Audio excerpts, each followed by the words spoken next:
بسم اللہ الرحمن الرحیم۔ ہارنس چینل کے تمام سامعین کو ایک مرتبہ پھر سے خوش آمدید۔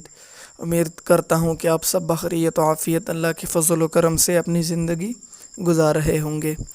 آج ہم نے معمول کے خلاف سبسکرپشن کی جو بات ہے وہ پہلے ہی رکھ دی ہے تاکہ آپ سبسکرائب کرنا نہ بھولیں، کیونکہ جو نیو چینل ہوتے ہیں، جب ہم نیو چینل شروع کرتے ہیں تو ہمیں اس وقت سبسکرپشن کی بہت زیادہ ضرورت پڑتی ہے، تو یہ آپ کی طرف سے بہت بڑا تعاون ہوتا ہے۔ تو آپ تمام سامعین سے گزارش ہے کہ ویڈیو شروع کرنے سے پہلے ایک مرتبہ لازمی سبسکرائب کریں۔ تو بڑھتے ہیں اپنے عنوان کی طرف۔ خواب میں انبیاء کرام اور فرشتوں کی زیارت کرنا کیسا ہے؟ اگر کوئی شخص حضرت ابراہیم علیہ السلام کی زیارت کرے تو اس کی تعبیر ہے کہ یا وہ حج کے لیے جائے گا یا پھر اس پر ظالم حکمران ظلم کرے گا۔ اسی طریقے سے اگر کوئی شخص حضرت ادریس علیہ السلام کو خواب میں دیکھے تو دلیل ہے کہ وہ نیک ہوگا اور عاقبت محمود ہوگا۔ اور اگر کوئی شخص حضرت اسرافیل علیہ السلام یعنی کہ سور پھونکنے والے فرشتے کو خواب میں دیکھے تو اس کی دین و دنیا دونوں نیک ہوگی۔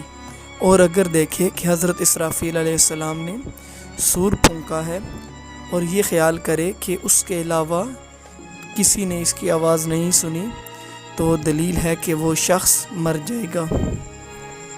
اگر خواب دیکھنے والا خواب میں حضرت ایوب علیہ السلام کو دیکھے تو تعبیر ہے کہ اس کی نا امیدی میں بدل جائے گی اور توفیق اطاعت اور خیرات ہوگی۔ خواب میں حضرت جبریل علیہ السلام کا دیکھنا شہادت سے اس کی تعبیر منسوب کی جاتی ہے، یعنی کہ وہ شخص شہید ہو جائے گا۔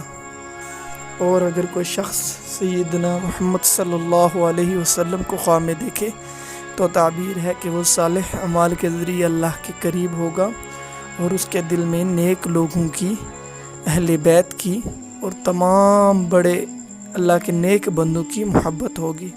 اسی کے ساتھ ویڈیو کا اختتام کیا جا رہا ہے۔ اللہ حافظ۔